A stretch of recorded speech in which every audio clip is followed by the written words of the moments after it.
Hello friends, welcome back to our channel. तो आज की वीडियो में हम बात करने वाले हैं प्राइस एक्शन के ऊपर। तो इस वीडियो में मैं आपको समझाऊंगा कि प्राइस एक्शन का रियल मीनिंग होता क्या है और चार्ट पे इसको हम कैसे एनालाइज कर सकते हैं। ठीक है, प्राइस एक्शन आपने बहुत जगह सुना होगा कि प्राइस कैंडल्स के बारे में उसमें बताया गया होगा, आपको सपोर्ट एंड रेजिस्टेंस के बारे में बताया गया होगा, ठीक है, ट्रेंड के बारे में बताया गया होगा, लेकिन ये प्राइस एक्शन नहीं होता है। देखिए, प्राइस एक्शन वर्ड में ही उसका मीनिंग छुपा हुआ है। ठीक है, प्राइस मतलब क्या है, भाव। एक्शन मतलब वो कर क्या रहा है। ठीक है, प्राइस कर क्या रहा है उसी को हम बोलते हैं प्राइस एक्शन, जिसको एनालाइज करके हम मार्केट का मूव आइडेंटिफाई कर सकते हैं और उसके बेसिस पे हम ट्रेड प्लान कर सकते हैं या अपना एक सेटअप बना सकते हैं। ठीक है, तो आज की वीडियो में हम इसी चीज के ऊपर बात करने वाले हैं। तो चलिए हम चलते हैं वीडियो की शुरुआत पे। तो देखिए, मैं आपको डायरेक्ट अब लाइव एग्जांपल समझाऊंगा और साथ में उसका बैक में बताता भी रहूंगा कि पीछे हो क्या रहा है। ठीक है, तो चलिए चलते हैं हम वीडियो की शुरुआत। देखिए, प्राइस एक्शन मतलब क्या होता है कि प्राइस का बिहेवियर, प्राइस बिहेव कैसे कर रहा है। ठीक है, ये प्राइस ऊपर जा रहा है। ठीक है, ये प्राइस ऊपर जा रहा है मतलब ये बाइंग में बिहेव कर रहा है। ठीक, ये प्राइस नीचे जा रहा है मतलब ये सेलिंग में बिहेव कर रहा है। तो अब इसी को मैं बताता हूँ कि प्राइस किस तरह से मूव करता है, उसका बिहेवियर क्या होता है। ठीक है, जब चार्ट पे वो चलता है। तो देखिए, यहाँ पे अभी प्राइस ने क्या किया, प्राइस एक डाउन ट्रेंड में था, पीछे से आ रहा था। ठीक, यहाँ पे इसने एक ब्रेकआउट दिया। ठीक, ब्रेकआउट देने के बाद क्या किया, इसने यहाँ पे एक रेजिस्टेंस क्रिएट कर लिया है। ठीक है, रेजिस्टेंस क्रिएट कर लिया है यहाँ पे।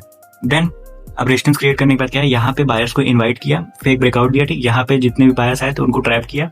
ट्रैप करने के बाद जब प्राइस नीचे आया रेजिस्टेंस से, यहाँ पे मल्टीपल टाइम्स रेजिस्टेंस लिया, ऊपर यहाँ पे सेलर्स के स्टॉप लॉसेस क्रिएट कर दिया है प्राइस ने। ठीक है, अब जब यहाँ पे बहुत सारे सेलर्स के स्टॉप लॉसेस क्रिएट हो गए हैं तो प्राइस को कहाँ जाना चाहिए। ठीक, प्राइस को वहां जाना चाहिए जहां पे ज्यादा स्टॉप लॉसेस है, जहां पे ज्यादा लिक्विडिटी है। ठीक, तो प्राइस क्या किया, पहले 4 से 5 बार यहाँ पे इनवाइट किया।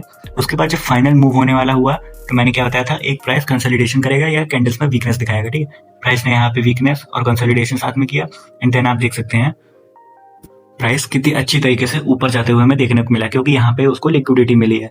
अब मैं आपको बताता हूँ कि रिमूविंग वीक हैंड कॉन्सेप्ट होता क्या है, जो मैंने पिछले वीडियो में आपको समझाया था।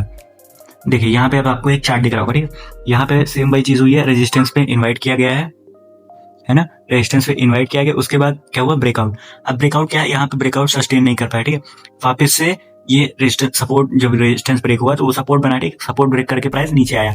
अब नीचे आने के बाद क्या होगा, यहाँ पे जो सेलर्स होते हैं, जो हमारे रिटेल सेलर्स होते हैं, वो क्या कहते हैं, ब्रेकआउट हुआ यहाँ पे सेल करो सेल करो सेल करो।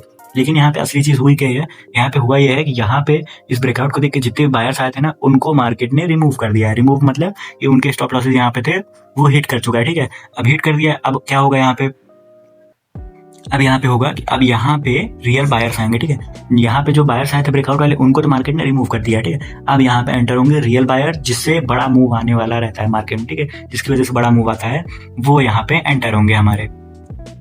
तो देखिए, उसके बाद मार्केट क्या हुआ, मार्केट तेजी से ऊपर जाते हुए हमें देखने को मिला, क्योंकि यहाँ पे रियल बायर्स एंटर हुए। यहाँ पे जो फेक बायर्स हुए थे, रिमूविंग वीक हैंड यहाँ पे क्या, ठीक है, वीक हैंड जो वीक बायर्स थे उनको रिमूव कर दिया यहाँ पे। चलिए नेक्स्ट एग्जाम्पल पे चलते हैं। अब देखिए फ्रेंड्स, यहाँ पे भी सेम उसी तरह से कुछ हुआ है। ठीक है, आप चार्ट देखेंगे ना, चार्ट पे कई बार बैक टेस्ट करेंगे तो आपको खुद ही समझ में आएगा। देखिए, यहाँ प्राइस क्या किया, सपोर्ट लिया, ब्रेकआउट कर दिया। अब ब्रेकआउट करने के बाद क्या रहता है, यहाँ पे अब रिटेल ट्रेडर्स होते हैं, वो ब्रेकआउट जो ट्रेड करते हैं, वो ब्रेकआउट पे एंट्री लेंगे सेल की। ठीक है, सेल की एंट्री ले लिए। सेल के बाद क्या करेंगे, यहाँ रिटेस्ट पे एंट्री लेंगे, इसका लो ब्रेक होगा तब एंट्री लेंगे। ठीक है, ज्यादा कंफर्मेशन वाले। और ज्यादा जो स्मार्ट रिटेल रहते हैं वो क्या करते हैं, डबल रिटेस्ट पे जब आता है तब एंट्री लेते हैं। ठीक है, अब इतनी बार जब यहाँ पे सेलर्स आ गए, ठीक है, तो यहाँ पे क्या हुआ, उनके स्टॉप लॉसेस क्रिएट हो गए। और क्या हुआ यहाँ पे, और हुआ है कि यहाँ पे जो बायर्स थे, जब ये ब्रेकआउट हुआ तो यहाँ पे सेलर्स आए होंगे। ठीक है, उनके स्टॉप लॉसेस कहाँ थे, यहाँ पे। अब क्या किया, ये बायर्स को रिमूव किया। ठीक है, रिमूविंग वीक हैंड कर दिया एंड इन सेलर्स की स्टॉप लॉसेस की वजह से प्राइस देखिए ऊपर जाते हुए हमें देखने को मिला है। तो इस तरह से कुछ removing weak hands and liquidity grab वाला हमारा कॉन्सेप्ट काम करता है। तो चलिए और एग्जांपल्स मैं आपको दिखाता हूँ। अब देखिए, प्राइस क्या किया, प्राइस नीचे आ रहा था। ठीक है, प्राइस नीचे आया, देन यहाँ पे सपोर्ट लिया। सपोर्ट लेने के बाद अब क्या हुआ, ब्रेकआउट हुआ। ठीक है, ब्रेकआउट हुआ तो यहाँ पे कौन एंटर होंगे, सेलर्स। रिटेस्ट कौन एंटर होंगे, सेलर्स। ठीक है, तो इन यहाँ पे जो सपोर्ट पे जो बायर्स आए थे उनको रिमूव किया मार्केट ने। एंड जब ये सपोर्ट ब्रेक हुआ तो यहाँ पे सेलर्स एंटर हुए, रिटेस्ट पे भी सेलर्स आए, उनके स्टॉप लॉस कहाँ लगे थे, ऊपर। तो प्राइस हमें ऊपर जाते हुए देखने को मिल रहा है यहाँ पे। ठीक है, और एग्जांपल्स मैं आपको दिखाता हूँ।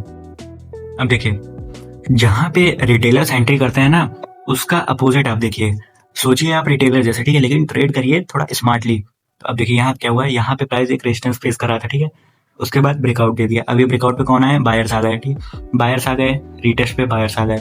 अब उन बायर्स को प्राइस ने रिमूव कर दिया, ठीक है। जो ये बायर्स रीटेस्ट पे ब्रेकआउट पे बायर्स आए थे उनको प्राइस ने क्या किया, रिमूव कर दिया। रिमूव में वीक हैंड हो गया। देन यहाँ पे अब क्या कर रहा है, कंसोलिडेशन एंड वीकनेस, मतलब यहाँ पे सेलर्स को इनवाइट कर रहा है।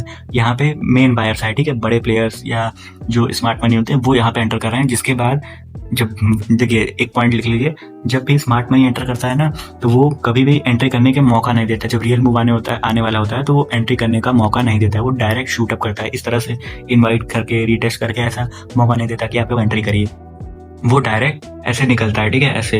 और जो कैच कर लिया वो प्रॉफिट करेगा, जो नहीं कर पाया वो बैठा रहेगा। अब देखिए इसमें मैं आपको एक इंटरेस्टिंग चीज दिखाता हूँ, ठीक है। देखिए आपको यहाँ क्लियर दिख रहा होगा, support support support support, and then एक कैंडल आई, उसने नीचे गया तो गया, ठीक है, लेकिन वापस ऊपर जाके मार्केट में कंटिन्यू कर दिया अपना मूव। तो यहाँ पे ये जो पिन मारा है, ये विक है, इसका क्या मतलब है? इसका मतलब देखिए क्या है, यहाँ पे जो बायर्स आए थे उनका मार्केट ने इस टाइम, जिस टाइम मार्केट यहाँ था, इस टाइम लिक्विडिटी मतलब स्टॉप लॉसेस नहीं ले पाया, ठीक है, रिमूव नहीं कर पाया। तब मार्केट ने क्या किया, उसने एक मूव दिया एंड देन इस कैंडल के थ्रू यहाँ पे सेलर्स आए, ब्रेकआउट देख के जिसने भी सेल किया उनके स्टॉप लॉसेस यहाँ पे थे। यहाँ पे जो बायर्स आए उनको इस कैंडल ने रिमूव कर दिया एंड देन रिमूव करने के बाद सेलर्स की लिक्विडिटी के थ्रू मार्केट ऊपर चला गया। क्लियर है? अब मैं आपको एक और एग्जांपल दिखाता हूँ। देखिए यहाँ पे क्या था, बायर्स आए बायर्स आए बायर्स आए, इन बायर्स के स्टॉप लॉस कहाँ थे, नीचे, उनको रिमूव किया, रिमूविंग वीक हैंड किया, इनवाइट किया सेलर्स को, कंसोलिडेशन किया एंड देन प्राइस ऊपर चला गया। चलिए और कुछ एग्जांपल्स दिखाता हूँ आपको। अब देखिए मैंने आपको अभी जो लिक्विडिटी वाला एग्जांपल बताया वो यहाँ पे भी सेम है। यहाँ पे प्राइस ने सपोर्ट क्रिएट किया, सपोर्ट क्रिएट करने के बाद प्राइस ब्रेकआउट देता है, ठीक है। ब्रेकआउट देने के बाद यहाँ पे इन्हीं दो कैंडल्स ने इन सारे बायर्स को निकाल दिया। अब इन सारे वीक बायर्स को निकालने के बाद रियल मूव आया। तो गाइस कुछ इसी तरह से प्राइस एक्शन काम करता है, रिमूविंग वीक हैंड का कॉन्सेप्ट काम करता है, लिक्विडिटी ग्रैब का कॉन्सेप्ट काम करता है। तो ऐसे ही आप लोग चार्ट पे जब एनालाइज करेंगे ना तो आपको नई नई चीजें देखने को मिलेगा, और जो मैंने बताया है वो भी आपको चार्ट पे देखने को, क्योंकि मैं वो बता रहा हूँ जो चार्ट पे असली में होता है, ठीक है। ना कोई फैंसी चीज यहाँ पे सिखा रहा हूँ मैं, ना जो कोई मुझे बता दिया वो मैं सिखा रहा हूँ। जो मैं यूज करता हूँ, जो मैंने आज तक आइडेंटिफाई किया है चार्ट पे और जो मैंने अपने मेंटर से सीखा है वो मैं आपको सिखा रहा हूँ, ठीक है। तो ऐसे वीडियो और मैं लाता रहूंगा। आप लोग वीडियो पे थोड़ा अपना प्यार दिखाइए और चैनल को सब्सक्राइब करिए, और अगर कुछ भी चीज अच्छी लगी हो या कोई भी मेरे से गलती हो तो आप कमेंट सेक्शन में बता सकते हैं। मिलते हैं फ्रेंड्स नेक्स्ट वीडियो में, तब तक के लिए बाय बाय।